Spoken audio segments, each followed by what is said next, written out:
জীবনে খুব বড় কোনো প্রাপ্তির লোভ নেই আমার। মায়াবী এই পৃথিবীতে মুক্ত বিহঙ্গের মতো ঘুরে বেড়াবো। দু চোখ ভরে উপভোগ করব পৃথিবীর এই অপার্থিব সৌন্দর্য। সঞ্চয়ের ঝুলি ভর্তি থাকবে জীবনের রোমাঞ্চকর সব বাস্তব অভিজ্ঞতায়। আর উপরি পাওনা বলতে আপনাদের ভালোবাসা অর্জন করা। জীবনের চাওয়া পাওয়া বলতে এটুকুই। আজ আমাদের গল্পের তেমনই একটি পর্ব সাজিয়েছি আপনাদের জন্য, যেখানে স্বপ্নেরা ডানা মেলে মেঘের দেশে পাড়ি দেয়। Welcome to Pedong. লাঞ্চ আপনাদের? হ্যাঁ, দুপুরে এসেই আমরা লাঞ্চে বসে গেছি। আমরা এসেছি তখন 2:30-এর বেশি বেজে গেছে, তাই আমরা বেশিক্ষণ ওয়েট করিনি। আমরা লাঞ্চে চলে এসেছি। ফ্রেশ হয়ে একটু পরে গিয়ে ড্রেস চেঞ্জ করব। সুন্দর করে আমাদের গরম গরম লাঞ্চ সার্ভ করা হয়েছে। এখানে ডাল, স্কোয়াশের তরকারি, আলু বরবটির সবজি আর ডিম কারি। এগিয়ে দেবো পারবে? আর তার সাথে রয়েছে স্যালাড। এখন ছানার ভাজটা মেখে দিচ্ছি ডাল দিয়ে। ও আজকে নিজে হাতে খাবে। তো চলুন চটপট আমরা লাঞ্চ সেরে নিই। আপনাদের কি লাঞ্চ হলো? চলুন। দেখুন ডেকোরেশনটা খুব সুন্দর, কিন্তু খুব সুন্দর। ক্যাফে এরিয়াটা খুব সুন্দর, খুবই সুন্দর। एक्सक्यूज मी मैम, थोड़ा नमक मिलेगा? কি বুঝতে একটু অসুবিধা হচ্ছে তো? গল্পের শুরুটা তো এমন হওয়ার কথা ছিল না। ঠিকই ধরেছেন, গল্পের শুরুটা ছিল একটু অন্যরকম। চলুন তবে টাইম মেশিনে করে আমরা সকলে ফিরে যাই বেশ কয়েক ঘন্টা আগে। মে মাসের কোনো একটা সন্ধ্যা। কলকাতার ঐতিহ্য হলুদ ট্যাক্সির ডিকি ভর্তি লাগেজ নিয়ে আমরা রওনা দিলাম। গন্তব্য কলকাতা স্টেশন।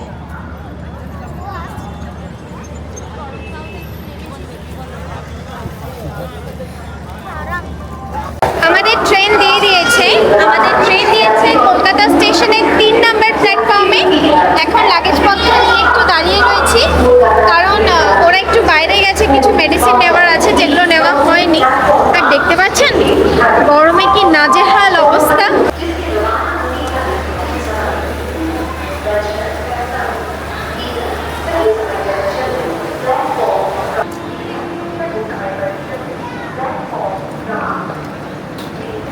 আমরা এখন 3 নম্বর প্ল্যাটফর্ম দিয়ে হেঁটে সামনের দিকে যাচ্ছি। আমাদের কোচ নাম্বার আজকে 14। ও আরো কিছুটা যেতে হবে। চলুন। আমাদের সিটটা ভালো পড়েছে, সাইড লোয়ার সাইড ওপার, কিন্তু ব্যাপারটা হচ্ছে সাইড লোয়ারের সাথে যে সাইড ওপারটা থাকে সেটা মানে 16 আর 23 এই সিট নাম্বার পড়েছে।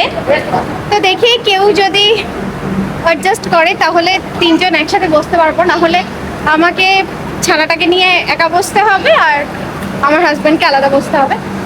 চলো ট্রেনে উঠি। এদিকে এদিকে। এদিকে না, দাঁড়াও। আরে এই তো, এই যে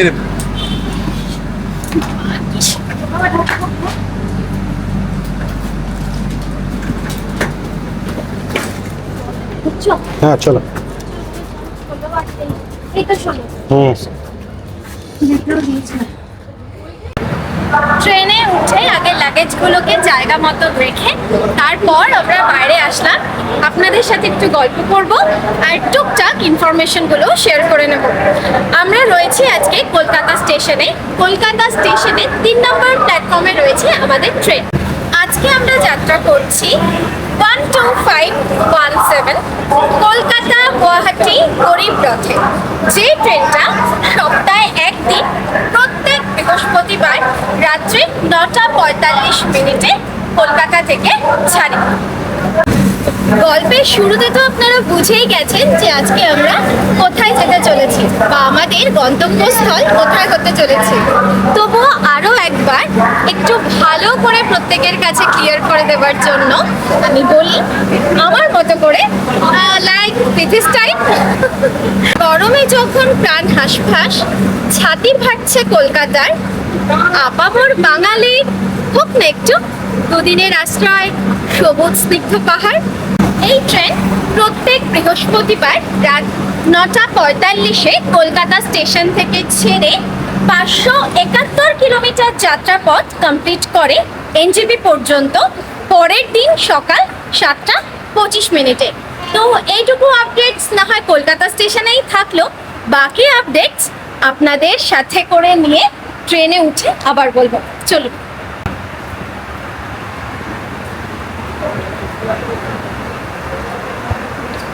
হ্যাঁ, আর একটা কথা, বা বলতে পারেন ভালোবেসে একটা ছোট্ট আবদার, অনেক দিন পর আবার এই 6 ইঞ্চি স্ক্রিনে ফিরে আসা। বেশ কিছু কারণে, ব্যক্তিগত কিছু কারণবশত অনেক দিন ভিডিও থেকে ডিসকন্টিনিউ হয়ে গেছিলাম। অনেক আশা নিয়ে আপনাদের এত ভালোবাসার টানে আবার এসেছি আজকে একটা ছোট্ট গল্প বলতে আপনাদের সাথে, এবং বেশ কিছুটা খুশির মুহূর্ত আপনাদের সাথে ভাগ করে রাখবো। তাই প্রত্যেককে অনুরোধ করব, একটু ভালোবেসে ভালোবাসা দিয়ে ব্লগটাকে উদযাপন করবো। আসুন। ভিতরে যাওয়ার আগে চলুন ওয়াশরুমটা ফার্স্টেই একটু রিভিউ করে নিই, কারণ এরপর কিরকম কি কন্ডিশন থাকবে সেটা জানি না। আসুন। ঢুকতেই রয়েছে একটা ওয়াশ বেসিন।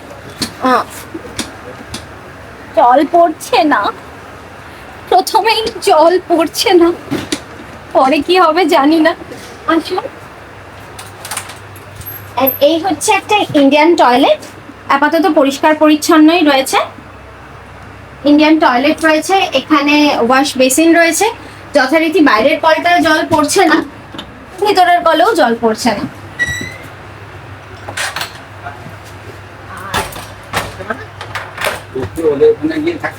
এ পাশে রয়েছে western toilet.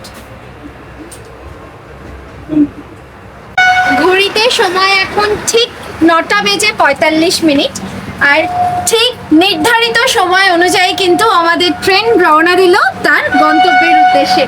Kolkata স্টেশনকে tata bye bye বলে আমরা রওনা দিলাম আমাদের আগামী 2 দিনের ঠিকানা নর্থ বেঙ্গলের উদ্দেশ্যে।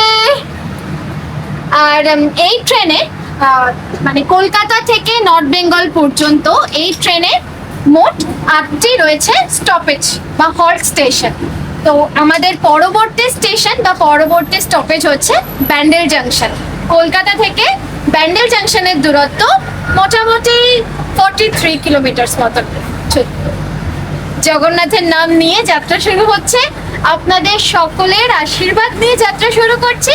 আশা করছি আগামী 2-3 দিন খুব ভালোই আমরা ঘুরে ফিরে আসতে পারবো।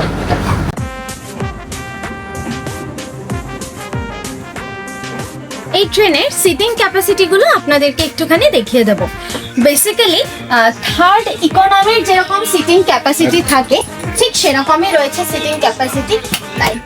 হ্যাঁ, সেরকমই সিটিং ক্যাপাসিটি রয়েছে। দেখুন প্যাসেজগুলো মানে সিটের যে স্পেস, সেই স্পেসগুলো কিন্তু একটু কনজারভেটিভ, যেরকম হয়। ভাড়াও কম, ওই বলে না কম দামে পুষ্টি বেশি, সেরকম একটা ব্যাপার।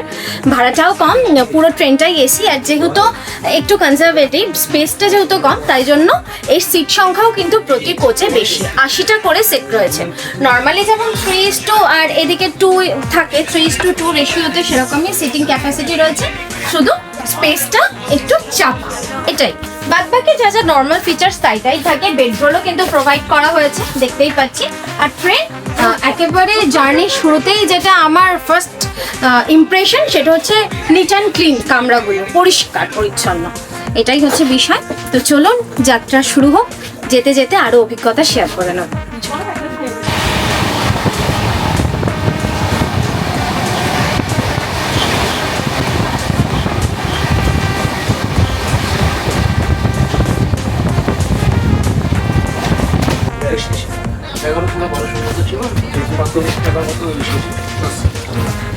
এখন জার্নি শুরুতেই আমাদের রেডি হচ্ছে প্রিমিক্স চা, যেটা হোমমেড প্রিমিক্স টি। হ্যাঁ, এটা বাড়ি থেকে, এটা হোমমেড প্রিমিক্স টি, ইনস্ট্যান্ট চা যেটা হয় আর কি। এটা আমি বাড়িতে বানিয়েছি, চা বানানো কমপ্লিট।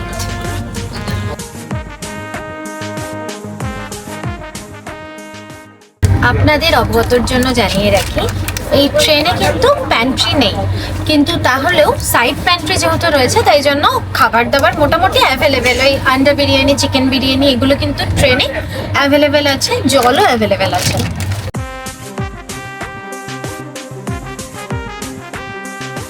নির্ধারিত সময়ের তুলনায় বেশ কিছুক্ষণ আগে কলকাতা স্টেশন থেকে ব্যান্ডেল পর্যন্ত, ব্যান্ডেল জাংশন পর্যন্ত আমাদের ট্রেন কম বেশি প্রায় 43 কিলোমিটার যাত্রাপথ অতিক্রম করে ফেলেছে। ট্রেনের স্টপেজ টাইম এখানে 2 মিনিট, কিন্তু ট্রেন এখানে থাকবে প্রায় 6 মিনিটের মতন স্টপেজ দেবে, যেহেতু বিফোর টাইম ট্রেন ঢুকে গেছে। আর ব্যান্ডেল জংশনের 4 নম্বর প্ল্যাটফর্মে দিয়েছে আমাদের আপ 12517 কলকাতা গুয়াহাটি গরিব রথ এক্সপ্রেস। তো চলুন, ট্রেন তো কিছুক্ষণ স্টপেজ দেবে, আর ব্যান্ডেল জাংশন ছাড়ার পর আমরা ডিনার করে নেব। ব্যান্ডেলের পরবর্তী স্টপেজ হচ্ছে নবদ্বীপ ধাম। চলুন।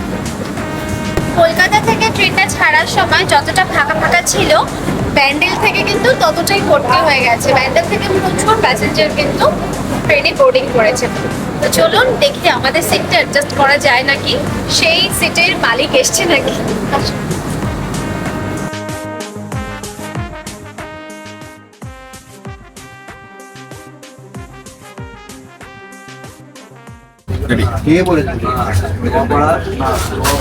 এখন আমাদের ডিনার পর্ব চলছে।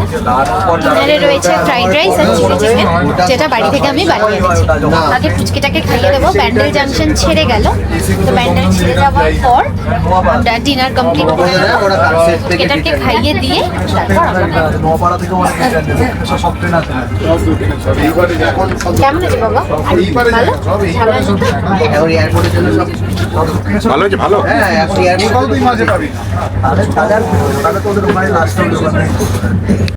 আমাদের ট্রেন নবদ্বীপ ধাম স্টেশনে ঢুকে গেছে কলকাতা থেকে 108 কিলোমিটার যাত্রাপথ অতিক্রম করে। আর ট্রেন নবদ্বীপ ধাম স্টেশনে পৌঁছিয়েছে কিছুটা দেরিতে তার নির্ধারিত সময়ের তুলনায়। আমি স্টেশনে নামছি না, ও নেবে, আপনাদেরকে স্টেশনটা ঘুরিয়ে দেখাবে। কারণ নবদ্বীপ ধাম থেকেই এই উপরের সিটের ভদ্রলোক বা ভদ্রমহিলা যিনি আছেন বোর্ডার, তিনি উঠবেন, বোর্ডিং করবেন। তো আমাদের যেহেতু এর পাশের সাইড আপারটা পড়েছে, আমরা রিকোয়েস্ট করবো এটা এক্সচেঞ্জ করার জন্য, তাহলে আমাদের একটু সুবিধা হবে। তার জন্য আমি ভিতরে বসে আছি, দেখা যাক হয় নাকি। আপনারা নবদ্বীপ ধাম স্টেশন থেকে ঘুরে আসুন। স্টেশন নবদ্বীপ ধাম। সিগন্যাল হয়ে গেছে, গাড়ি ছাড়বে।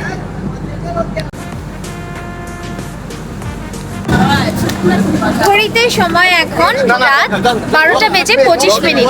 আর এই মুহূর্তে আমাদের ট্রেন কিন্তু এসে পৌঁছিয়েছে কাটোয়া জাংশনে 4 নম্বর প্ল্যাটফর্মে।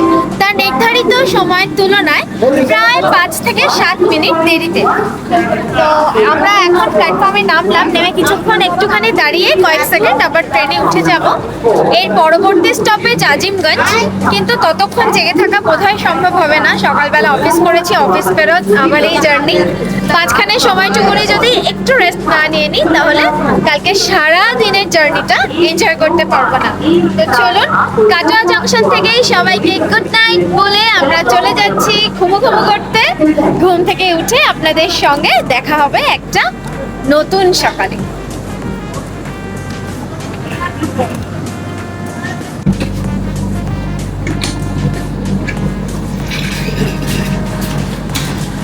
জার্নির শুরুতে কিন্তু ট্রেনে জল ছিল না, কিন্তু এখন কিন্তু সাফিসিয়েন্ট জল রয়েছে। আর প্রায় ঘন্টাখানেকের ওপরে 2 ঘন্টারও বেশি আমাদের জার্নি হয়ে গেল। এখনো কিন্তু বাথরুম পরিষ্কার পরিচ্ছন্নই রয়েছে, আর ট্রেনের সার্ভিসও ভালো। বারবার পরে কিন্তু ওনারা আসছেন, যারা আইআরসিটিসি স্টাফ রয়েছেন, ক্লিনিং স্টাফরা এসে কিন্তু বারবার করে কামরাগুলো পরিষ্কার করে দিয়েও যাচ্ছে। তো চলো, নিরাপত্তা ঠিকঠাক, একদম নিরাপত্তাও ঠিকঠাক, একদম। হ্যাঁ, পুলিশি পাহারা একদম, মানে আরপিএফ দের মানে কঠোর নিরাপত্তা বলয় রয়েছে। যথেষ্ট সিকিউর ফিল করছে এই জার্নিটা। তো যাই হোক, চলুন, টাটা, গুড নাইট, আবার কাল সকালে দেখা হবে।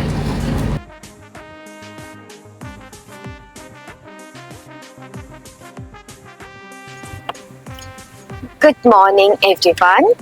আমাদের ট্রেন আর কিছুক্ষণের মধ্যেই কিষানগঞ্জ ঢুকবে, কিন্তু কিষানগঞ্জ ঢোকার আগে আমাদের সাথে একজন স্পেশাল কারোর দেখা হতে চলেছে। চলুন সকাল সকাল আগে তার সাথে দেখা করে আসি, তারপর আবার বাকি কথা হবে আজকে সারাটা দিন। Good morning. তিথি বললো আমরা দেখা করতে এসেছি কারোর সাথে, কার সাথে? স্পেশাল কারোর সাথে। তা কার সাথে আমরা দেখা করতে এসেছি? আমরা দেখা করতে এসেছি দরজার ধারে দাঁড়িয়ে সাইরং থেকে আসা কলকাতাগামী ট্রেনের উদ্দেশ্যে। চলুন তার সাথে দেখা করে নিই। আমাদের সাথে এই মুহূর্তে দেখা হতে চলছে ক্যারিয়ার 26 সাইরং থেকে কলকাতার উদ্দেশ্যে, সাইরং কলকাতা এক্সপ্রেস। চলুন তার সাথে দেখা হলো আমাদের প্রথম সাক্ষাৎ সেই পুরো ছন্দে। সকালবেলার প্রথম চা, আমরা চা বানানোর ঝামেলা করিনি, প্রিমিক্স চা কিনেই খাই। এই দিনে একবারই আমি চা খাই, সকালবেলাটা একটু চা হলে মন্দ হয় না। এই একদিন আরো একবার সকলকে গুড মর্নিং জানাচ্ছি কিষানগঞ্জ স্টেশন থেকে। কিষানগঞ্জের 1 নম্বর প্ল্যাটফর্মে দিয়েছে আমাদের ট্রেন, আর এই স্টেশনে কিন্তু আমাদের আজকের যাত্রাপথের অন্তিম স্টপেজ। কলকাতা থেকে প্রায় 483 কিলোমিটার যাত্রাপথ অতিক্রম করে প্রায় নির্ধারিত সময়ের তুলনায় 1 ঘন্টা দেরিতে আমাদের ট্রেন পৌঁছেছে এই কিষানগঞ্জে, যেখানে ট্রেনের স্টপেজ টাইম মাত্র 2 মিনিট। যেহেতু লেট আছে এতক্ষণ দাঁড়াবে না। এর পরবর্তী স্টপেজ এনজেপি, আর ট্রেন তো গুয়াহাটি পর্যন্ত যাবে, আমরা গুয়াহাটিতে তো যাচ্ছি না, তো আমরা এনজেপিতেই কিন্তু নেমে যাব। তো এটাই আমাদের যাত্রাপথের লাস্ট স্টপেজ।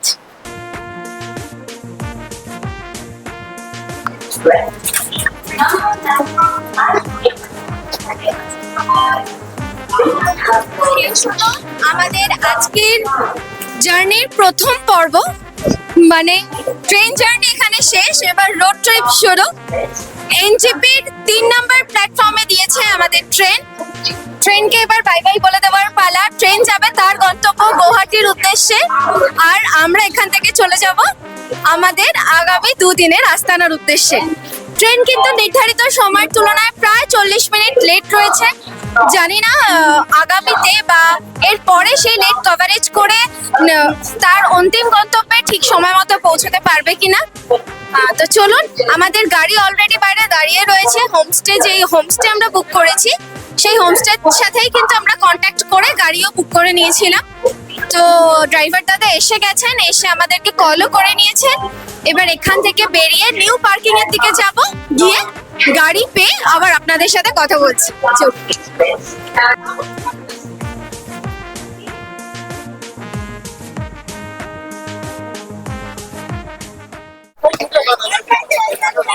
আমরা এখন নিউ পার্কিং এ। হ্যালো দাদা।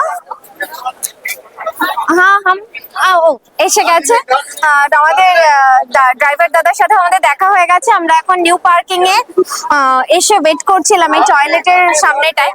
এখান থেকে এখন আমরা আমাদের গাড়ি করে যাব আমাদের হোমস্টেতে। বাইরে প্রচন্ড গরমে, সকাল এখন 8:30 বাজে, এখনই গরম, আকাশে প্রচুর মেঘ, একটা গুমোট ভ্যাপসা ওয়েদার। ক্যামেরা কোথায়? পার্কিং থেকে আমরা এখন বেরিয়ে গেছি। মোটামুটি যদি জ্যাম না থাকে তাহলে 3 ঘন্টা থেকে 3.5 ঘন্টার মধ্যে পেডং পৌঁছে যাওয়ার কথা। তো দেখা যাক, রাস্তায় একটু দাঁড়াবো, পাহাড়ে এসছি, ভিউ এনজয় করতে করতে যাব, ব্রেকফাস্টও করব। তো চলুন দেখা যাক কেমন হয় আজকের জার্নি আমাদের। সেবক রোড হয়ে যাব আমরা। চলো যেতে যেতে সব বলবো, রোড কন্ডিশন কিরকম রয়েছে এখন সবটাই আপনাদেরকে জানিয়ে দেবো। पेडोंग में sight seeing, local sight seeing क्या क्या है? पेडोंग मॉनेस्ट्री हो गया, मॉनेस्ट्री और क्रॉस हिल व्यू पॉइंट और मिलाटॉप व्यू पॉइंट। अच्छा, और सिल्लारी गांव जा सकते हैं। सिलारी गांव जा सकते हैं ना, वो बहुत सुंदर है, बहुत सुंदर है वो गांव। दिखा बस यही है। ओके, मौसम कैसा है? मौसम तो ठीक है, बारिश हल्का फुल्का बारिश हो रहा है, हल्का फुल्का बारिश हो रहा है। कंचनजंगा देखने को मिल रहा है? तो मुश्किल मुश्किल है। है ना? मुश्किल है।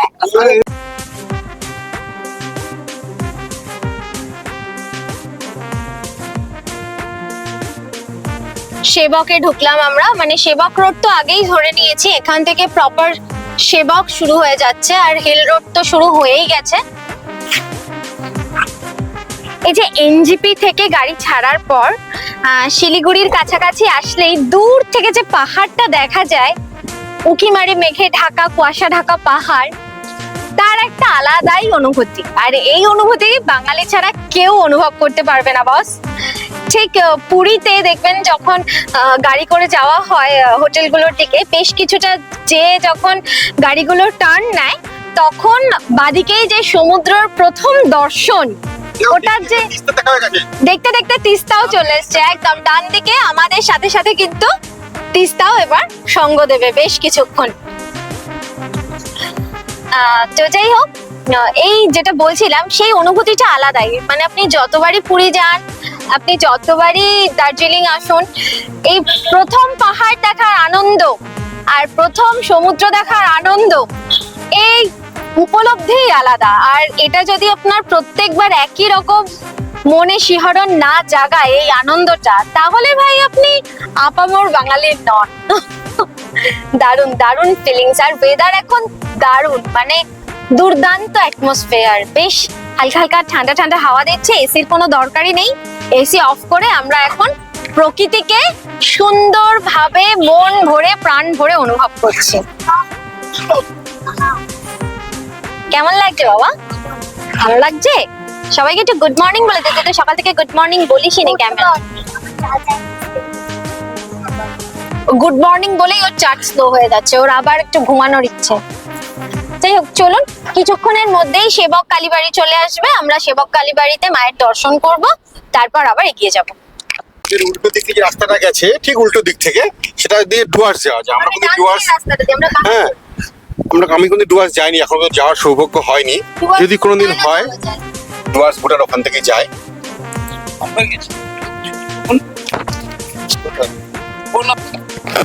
আমরা কিন্তু অলরেডি পাহাড়ের রাস্তা ধরে নিয়েছি, সেই চড়াই উতরাই, টার্নিং, প্রচুর টার্নিং আমরা অলরেডি অনেকক্ষণ আগে থেকে ধরে নিয়েছি।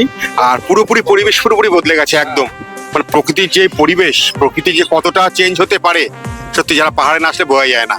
কি গরমে ছিলাম কিছুক্ষণ আগে, আধ ঘন্টাও কি গরমে পুড়ছিলাম, কিন্তু এখন একটা সম্পূর্ণ আলাদা পরিবেশ, বাতাসে হালকা হালকা ঠান্ডা আমেজ নিয়ে চলছে গাড়ি আমাদের। আর আমাদের ডান দিকে সব ডান দিক বাঁ দিকে সব পাহাড়গুলো। আমরা চলে এসেছি সেবক কালীবাড়িতে। কেউ নামেনি আর গাড়ি থেকে, কারণ এখানে একটু পার্কিং এর প্রবলেম রয়েছে। রাস্তাটা যেহেতু ছোট, সবাই মিলে নামলে একটু অসুবিধা হয়ে যাবে, তাই কেউ আর নামলো না। আমি চট করে একটু নামলাম, একটু মায়ের দর্শন করে আসি। চলুন।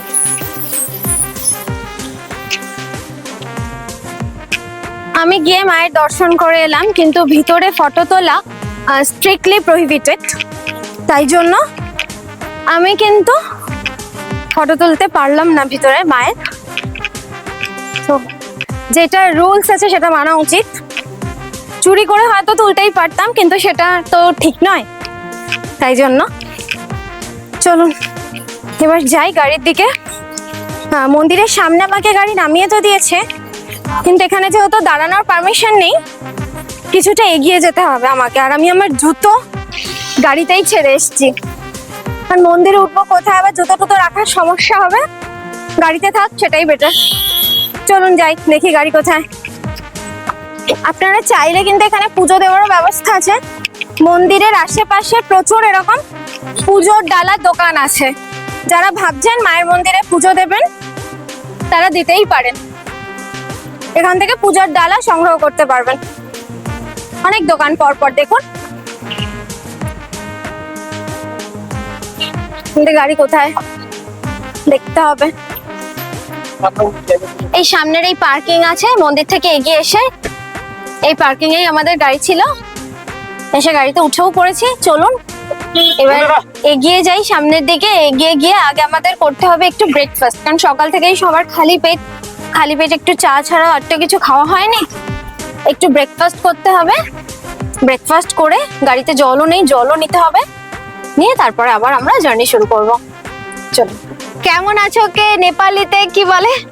बोलिए केम छो कष्ट छो कष्ट छो মানে কেমন আছো और बंगाली में बोलते हैं हम কেমন আছো बोलिए आप কেমন আছো কেমন আছো जब হিন্দি বলা লোকজন যখন বাংলা ভাষা বলে না তখন শুনতে খুব মিষ্টি লাগে একটা যে কান থাকে তো কথার মধ্যে ওটা শুনতে খুব ভালো লাগে কেমন আছো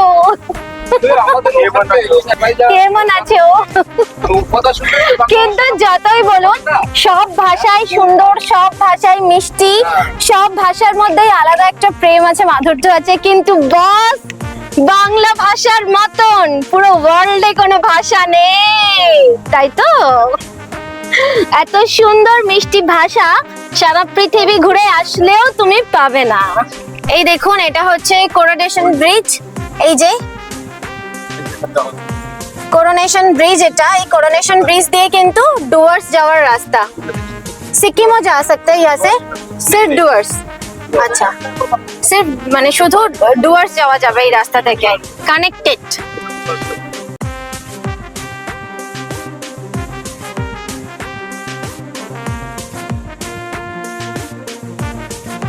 সেতিঝোড়া পার করে এসে একটা জায়গা রয়েছে যেটার নাম তিস্তা সেলফি পয়েন্ট এখান থেকে তিস্তা নদীর একটা দারুণ ভিউ পাওয়া যায় পুরোপুরি একটা ভিউ পাওয়া যায় তো চলুন সেই ভিউটাই আমরা এনজয় করতে এসেছি সাথে কিছু ফটো সেশন করে নেব হাই গাইস আমরা চলে এসেছি তিস্তার পাড়ে তো আমরা এখন একটুখানি এখানে একটু সময় কাটিয়ে একটু হাওয়া খাবো তুমি স্টিল ক্যামেরায় ফটো তোলো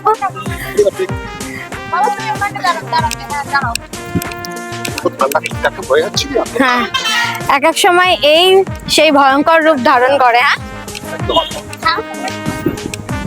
প্রকৃতির মানে মানে নেচার ইজ সো আনপ্রেডিক্টেবল কখন কি কেউ জানে না কখনো শান্ত স্নিগ্ধ কখনো ভয়ঙ্কর দেখছেন মানে উপরটা একটু খেয়াল করে দেখুন মানে প্রচুর মেঘ ঘন কালো মেঘে ঢেকে আছে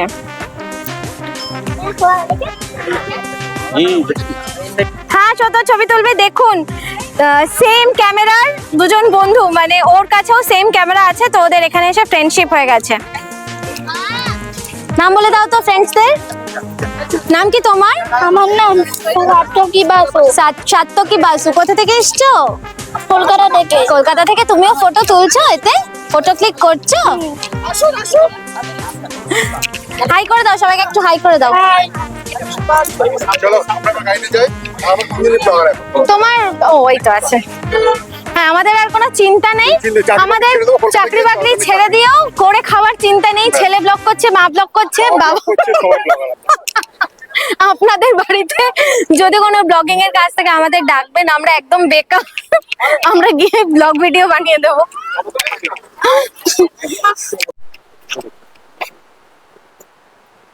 কি দারুণ একটা খরস্রোতা নদী বয়ে যাচ্ছে আমরা এখন রয়েছি লোহাপুলে লোহাপুল এই জায়গাটার নাম লোহাপুলে এসে আমরা এখানে একটা হোটেলে দাঁড়িয়েছি আমাদের গাড়ি পার্ক করিয়ে কারণ এখান থেকে করে নেব আমরা একটু ব্রেকফাস্ট আর এই লোহাপুলের এই বাদিক থেকে উঠে গেলে কিন্তু রঞ্চুং যাওয়ার রাস্তা যে রাস্তাটা এটা যাচ্ছে রঞ্চুং এর দিকে যারা রঞ্চুং গেছেন বা আগামী দিনে যাবেন তারা এই রাস্তা ধরেই যাবেন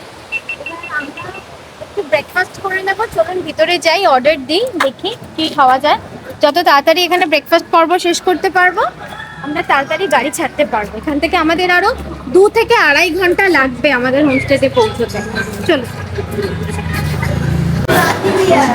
আমাদের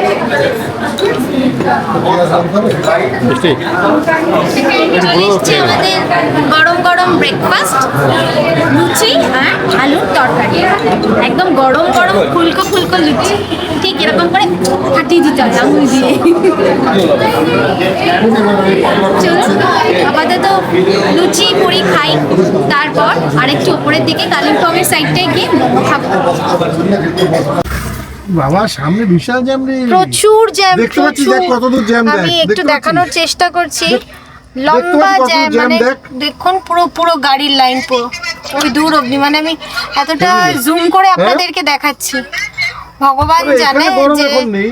এই গরমটা জ্যাম কখন সেরকম নেই। ছাড়বে ঠান্ডাটা পড়েনি। বৃষ্টি আর আমরা ওখানে কখন আছে, হোমস্টে weather ভালো। পৌঁছবো। কথা ঘোরাচ্ছে কিন্তু অনেকটা টাইম 500 এই কেসের। রাস্তাতেই কেটে যাবে মনে জলটা হচ্ছে। তিস্তার জল দেয়।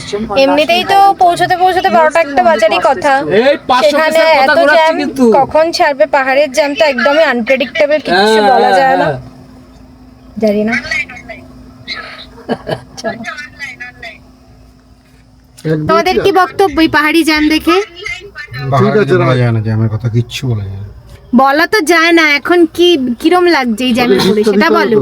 তুমি এরকম ঝিমোচ্ছ কেন? তোমার কি বার্ড ফ্লু হয়েছে না, নাকি? ভালো লাগছে না, ঠিক কেন ভালো লাগছে না? বুঝতে পারছি না কেন ভালো লাগছে না, কারণ জানো না? কারণটা ঠিক বুঝতে পারছি না। খিদে তো মিটলো, খাওয়া তো হলো, খাওয়া হলো, তাহলে বোর লাগছে বোরিং লাগছে। এতক্ষণ বসে থাকা তো। হ্যাঁ, ভালো একটু সাফোকেটিং ফিল হচ্ছে, বুঝতে পারছি। ঠিক আছে, একটু ধৈর্য ধরো, ঠিক হয়ে যাবে। তুমি বুঝতেই পারছো হয়তো আসলে। আমি তো বুঝতে পারছি, ধৈর্য ধরো, ঠিক হয়ে যাবে। কালিম্পং গেল মিষ্টি। হ্যাঁ, এই ডান দিকের রাস্তাটা দিয়ে দার্জিলিং নিচে, আর আমরা এই বাঁ দিকের উপরের রাস্তাটা ধরে কালিম্পং এর দিকে যাচ্ছি। কালিম্পং হয়ে আমরা পেডং যাব। নিচে যাচ্ছি। নিচে মানে নিচের রাস্তাটা ধরে গেলে সোজা দার্জিলিং। এখান থেকে রোডটা ভাগ হয়ে যায়, দুটো রাস্তা ভাগ হয়ে গেছে দেখুন। আমরা ওপরের রাস্তাটা ধরে কালিম্পং চলে যাব, এই ডান দিকের রাস্তা ধরে, আর এই যে নিচের রাস্তাটা চলে গেছে, এই নিচের রাস্তাটা কিন্তু চলে গেছে সিকিমের দিকে। এই রাস্তাটা সিকিমের দিকে চলে গেছে, আর আমরা কালিম্পং এর রাস্তায় উঠে গেলাম। 14 কিলোমিটার এখান থেকে। আপনাদের সকলকে নিয়ে মেঘের রাজ্যে তো পাড়ি দিলাম, কিন্তু এখানে পৌঁছে আমরা কোথায় খুঁজে নিলাম আমাদের মাথা গোজার আস্তানা, কেমন ছিল সেখানকার অভিজ্ঞতা, সেই সমস্ত কিছু থাকবে আগামী পর্বে।